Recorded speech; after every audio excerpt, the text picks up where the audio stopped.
जय हिंद दोस्तों, वंदे मातरम। ये बात ऑलमोस्ट सभी को पता है कि पाकिस्तान एक ऐसी कंट्री है जो कहीं से कहीं तक भी इंडिया का सामना नहीं कर सकती।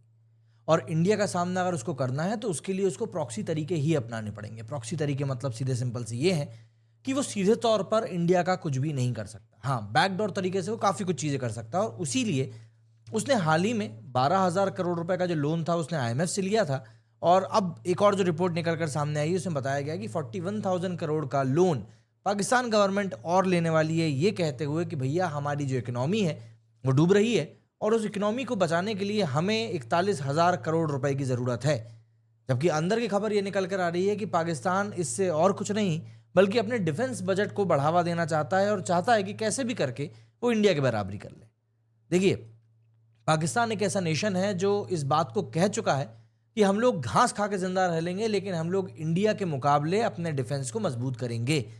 और ये बात ये लोग कोई पेट्रियोटिज्म में नहीं कहते हैं बल्कि ये लोग जिद में कहते हैं। बट मैं आपको बताता हूं कि ये लोग कभी भी इंडिया से एक फेयर वॉर में कभी भी नहीं जीत सकते। और इसीलिए इनकी जो टैक्टिक्स रहती है ना वो हमेशा ऐसी रहती है कि इंडिया को अंदर से इतना काट दो कि इंडिया अपने अंदर ही उलझा रह जाए और बाहर फिर वो कभी स्टेबलाइज हो नहीं पाएगा एंड इवेंचुअली कभी ग्रोथ भी नहीं कर पाएगा। अगर मैं रिसेंटली ही बात करूं तो इंडियन आर्मी ने इस बात को खुद क्लैरिफाई किया था कि पाकिस्तान ने गोल्डन टेम्पल के ऊपर अटैक करने की कोशिश करी थी बट वो फेल हो गए थे। ये अटैक पाकिस्तान ने ऑपरेशन सिंदूर के रिटेलिएशन में किया था, टारगेटिंग स्वर्ण मंदिर गोल्डन टेम्पल। पाकिस्तान ने मिसाइल और ड्रोन अटैक्स की काफ़ी हद तक प्लानिंग करी थी लेकिन इंडिया का जो इंटेलिजेंस नेटवर्क था प्लस जो एयर डिफेंस नेटवर्क था इंडिया का, इसके साथ ही जो मिलिट्री हार्डवेयर था वो इतना स्ट्रांग था कि उनके जितने भी मंसूबे थे उन सभी को न्यूट्रलाइज कर दिया गया। अब आप मुझे बताओ ये कहाँ से आर्मी की एक फेयर टैक्टिक है कि आप एक धर्म की जगह को इस तरीके से टारगेट करो। देखिए, पाकिस्तान की यहाँ पर टैक्टिक्स बहुत हद तक क्लियर है। पाकिस्तान अपना कैरेक्टर कभी नहीं बदलेगा, ये हमको भूलना नहीं चाहिए। 1970 से लगातार प्रॉक्सी वॉरफेयर शुरू किया तो वो किया सिर्फ इसीलिए जिससे कि वो इंडिया में एक केओस को क्रिएट कर सके और यहाँ पर कहीं ना कहीं स्टेबलाइजेशन जो है इसको डिफर कर सके। पाकिस्तान का सिंपल सा एम यही है कि वो इंडिया के अंदर जो बहुत सारी कम्युनिटीज़ है ना, बहुत सारे जो धर्म है, मज़हब है, उनको आपस में लड़ाने वाली जो सिचुएशन है उसको एक्सप्लॉइट कर सके। और इसीलिए वो बार बार इस तरह के काम करता है जिससे कि कम्युनल टेंशन्स जो हैं वो इंडिया में बढ़ सकें।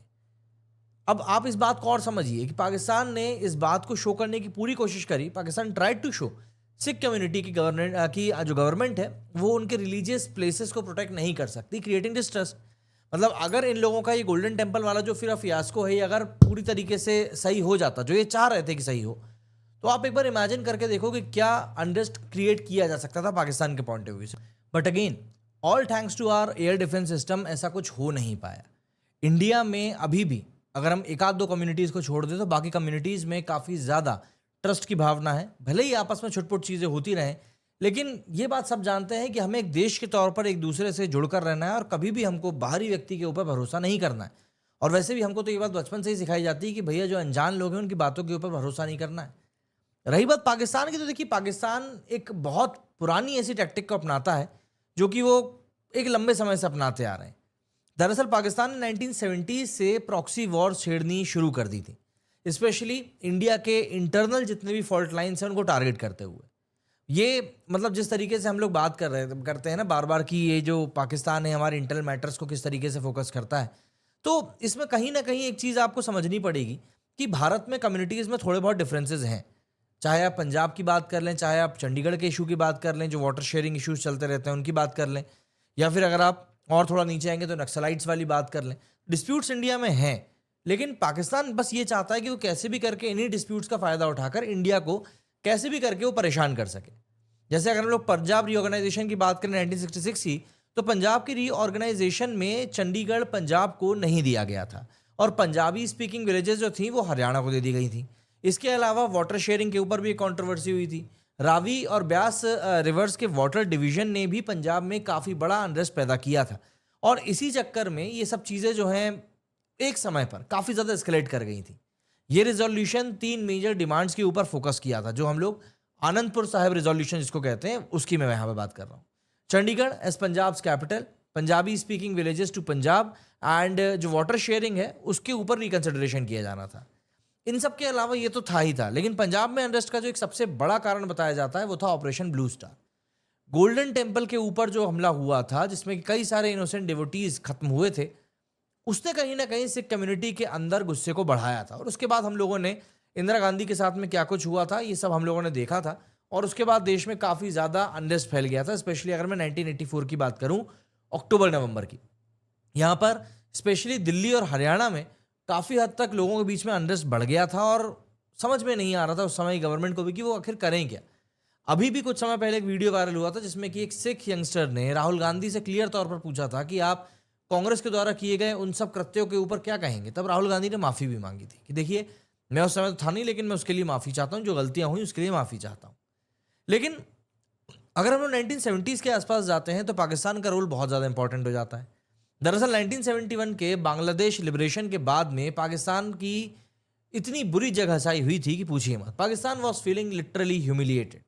और उसी के बाद में उन्होंने एक ऐसी स्ट्रेटेजी अपनाई कि हम इंडिया को डायरेक्टली वॉरफेयर में तो कुछ कर नहीं सकते, तो हम एक काम करते हैं, इंडिया को अंदर से मारना शुरू करते हैं।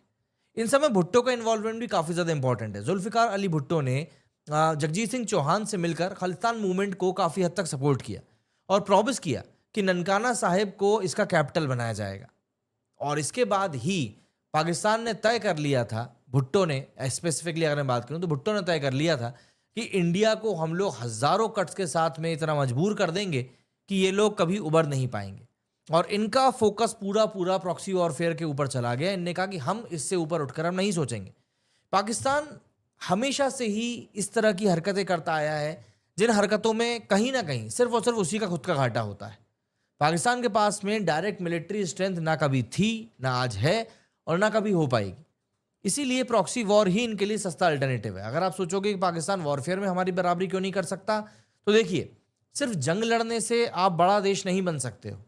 आपकी जो बाकी की अंदर की चीज़ें हैं, जीडीपी जो है स्पेशली आपकी, वो स्ट्रांग होनी चाहिए। इकोनॉमी जो है आपकी वो स्ट्रांग होना चाहिए। और इंडिया का वो सब कुछ स्ट्रांग है। लेकिन पाकिस्तान के लिहाज से अगर हम लोग बात करें तो ये लोग लिटरली इंडिया से इस समय ऑब्सेशन खाकर बैठे हुए हैं। इस समय क्या, बल्कि लंबे समय से। इवन अगर हम आईएसआई की बात करें तो आईएसआई ने पंजाब और कश्मीर के लिए K2 डेस्क बनाया है, targeting insurgencies like Babbar Khalsa. इन लोगों का प्लान क्लियर है। 1978 से लेकर 1984 तक, अगर बब्बर खालसा के रोल की बात करूं तो 1978 से लेकर 1984 तक बब्बर खालसा ने हाईजैकिंग, जैसे कि IA-705 जो बहुत फेमस थी उस समय पर, इस तरह की एक्टिविटीज़ को काफ़ी हद तक बढ़ाया था। और पाकिस्तान की अगर हम इंसर्जेंसी की बात करें तो 1984 में जो इंसिडेंट हुए थे उसके बाद में पंजाब में इंसर्जेंसी जो थी वो काफ़ी पीक पर पहुंच गई थी और इसी ने अनजस्ट पुलिस प्रैक्टिसेस को भी काफ़ी हद तक बढ़ावा दिया था। इन सब के अलावा जो ड्रग नेटवर्क है वो भी आज की तारीख में काफ़ी बड़ा हो चुका है। दरअसल आईएसआई ने पंजाब को खोखला करने के लिए पंजाब में नार्कोटिक्स नेटवर्क के थ्रू जिस तरीके की नशे की चीज़ों की सप्लाई करना शुरू किया, उसने कहीं ना कहीं पाकिस्तान को इन रिटर्न प्रॉक्सी वॉर्स के लिए हेल्प भी किया फंड के रूप में। और पाकिस्तान की एक जो सबसे बड़ी मंशा थी भारत को खोखला करने की, वो उसने शुरू करी पंजाब को ख़त्म करना शुरू कर। क्योंकि पंजाबियों में देखिए एक अलग बात होती है भाई, अगर हम फौज की बात करें और वहाँ पर आपको पंजाबी ना दिखें ऐसा पॉसिबल नहीं है। तो यहीं से पाकिस्तान ने अपना सबसे बड़ा टारगेट भी चुन लिया। लेकिन आज की तारीख में तो वो सब चीज़ें भी बदल चुकी हैं। अगर हम 2016 से बाद की बात करें तो वही आजकल तो डिजिटल वॉरफेयर का समय आ चुका है। तो आईएसआई ने लश्कर खालसा बनाया यूजिंग फेसबुक पेजेस और bot armies for propaganda and information warfare. उनको पता है कि आज की तारीख में फेक खबरों का कितना ज़्यादा बोलबाला है और जितना ज़्यादा हम फेकिज्म को फैलाएंगे उतना हमारे लिए फ़ायदा है। खालिस्तान मूवमेंट इंडिया से अब्रॉड, कनाडा, यूएस, यूरोप, इन जगहों पर शिफ्ट हो चुका है। लेकिन पंजाब के लोकल्स इससे ज़्यादा एसोसिएट नहीं करते हैं। और इसको, ये जो खालिस्तान मूवमेंट का जो पूरा प्रोपेगेंडा है, ये कहीं ना कहीं सिर्फ ऑनलाइन एग्जिस्ट करता है। अगर आप लोकल लोगों से जाकर मिलेंगे तो आपको नहीं मिलेगा। बट पाकिस्तान ने एक ऐसा पूरा माहौल बनाने की कोशिश ज़रूर करी है, जैसा कि अभी भी उनने किया। ये लोग भारत से बहुत बुरी तरह पिटे, हमने उनके 11 एयर बेसिस को निपटा दिया। लेकिन इनने क्या किया, आसिम मुनीर को जाकर बोला कि भैया आप तो एयर मार्शल बन जाओ। क्यों बन जाओ साहब? दरअसल पाकिस्तान में 40 एयर बेसिस हैं। आसिम मुनीर ने बोला कि इंडिया ने हमारे 11 एयर बेसिस को ख़त्म कर दिया, लेकिन मैंने 29 बचा लिए। अब मेरे को अगर इतनी बड़ी सफलता मिली है तो ऑब्वियस सी बात है, मैं तो प्रमोशन का हकदार हूं। तो चालू साहब, मैं खुद को प्रमोट करके एयर मार्शल बना देता हूं, फील्ड मार्शल बना देता हूं, जो भी कुछ बनाया है इन लोगों ने। तो इस तरीके से पाकिस्तान काम करता है। और ऑब्वियस सी बात है, इतने इतने गिरे हुए देश की वाली जो मानसिकता है ना, उसके बाद पाकिस्तान कितना ही लोन ले ले, कितना ही कर्जा ले ले, ये कहीं पहुंच नहीं पाएगा।